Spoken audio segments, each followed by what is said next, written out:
उसने बच्चे के सिर पर औषधि छिड़की, फिर चम्मच से उसे थपथपाया। मानव बच्चा एक पक्षी में बदल गया। उसी रात दानव गांव लौट आया। दुर्भाग्य से श्याओमी को चुरा लिया गया। फिर दानव ने एक लंबा नाक का बाल उखाड़ा और उसे श्याओमी के पालने में वापस रख दिया। बाल उसकी जगह लेने के लिए एक नकली श्याओमी में बदल गए।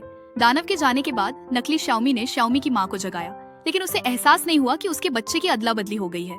शोर सुनकर श्याओमी के पिता दौड़े दौड़े वहाँ पहुँचे। मोटी भौहों वाली नकली श्याओमी को देखकर वो हैरान रह गए, लेकिन उन्हें समझ नहीं आया कि क्या हो रहा है। नकली श्याओमी जल्द ही बड़ी हो गई। दुर्भाग्य से उसका गुस्सा किसी और के मुकाबले तेजी से बढ़ता था, इसीलिए उसके पिता ने उसे एरहू से शांत करने की कोशिश की। निश्चित रूप से नकली श्याओमी शांत हो गई, लेकिन वह अपने पिता की एरहू को फिर से चाहती थी। उनकी केवल एक बेटी थी, तो वह और किसका पक्ष ले सकते थे।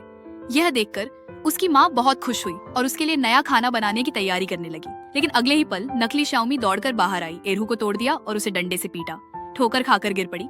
उसके माता पिता असहाय थे, क्योंकि नकली श्याओमी न केवल शरारती थी बल्कि बहुत शैतान भी थी। इसीलिए उसके साथी उससे दूर रहते थे। वे लुका छिपी खेल रहे थे। शाओजुआंग इस बात से अनजान कि नकली श्याओमी उसके ठीक सामने है, उसने जानबूझकर उसे ठोकर मार दी। नकली श्याओमी को हर दिन इसका आनंद आता था। जल्द ही शाओजुआंग बढ़कर दाजुआंग बन गया। दाजुआंग न केवल मेहनती था बल्कि सक्षम भी था।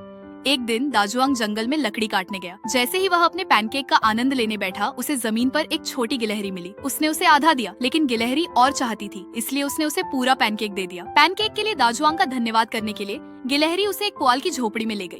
उत्सुकतावश दाजुआंग ने अंदर देखा तो वह खाली थी, सो वह एक और अच्छी नींद की उम्मीद में अंदर घुस गया। अगले ही पल एक आकृति धीरे धीरे झोपड़ी की ओर आई। दाजुआंग नींद से जागा और उसने एक खूबसूरत लड़की को देखा। दाजुआंग बहुत खुश हुआ।